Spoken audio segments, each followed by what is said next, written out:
હરિયાણામાં ખેડૂતોના આંદોલનને કારણે 11 ફેબ્રુઆરીથી 7 જિલ્લાઓમાં બંધ કરાયેલી ઇન્ટરનેટ સેવા આજથી ફરી શરૂ કરવામાં આવી છે। હવે આ જિલ્લાઓમાં લોકો ઇન્ટરનેટનો ઉપયોગ કરી શકશે। ખેડૂતોના આંદોલનને જોતા પોલીસ સુરક્ષાના કારણોસર 11 ફેબ્રુઆરી ઇન્ટરનેટ સેવાઓ બંધ કરી દેવામાં આવી હતી।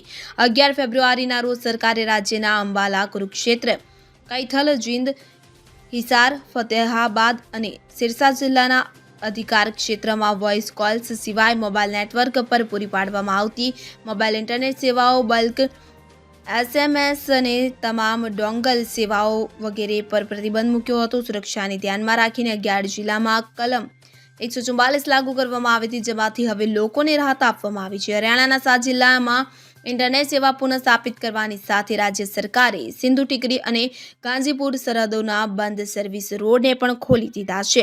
મહત્વનું છે કે ખેડૂતોની દિલ્હી માર્ચ 29 ફેબ્રુઆરી સુધી મુલતવી રાખ્યા બાદ પોલીસે આ પગલું ભર્યું છે। Bureau report CN24 news. હવે જુઓ દેશ દુનિયાની તમામ ખબરો તમારી આંગળીના ટેરવે। ઉઠાવો મોબાઈલ અને Google Play Store પરથી ડાઉનલોડ કરો અમારી CN24 ન્યૂઝ મોબાઈલ એપ।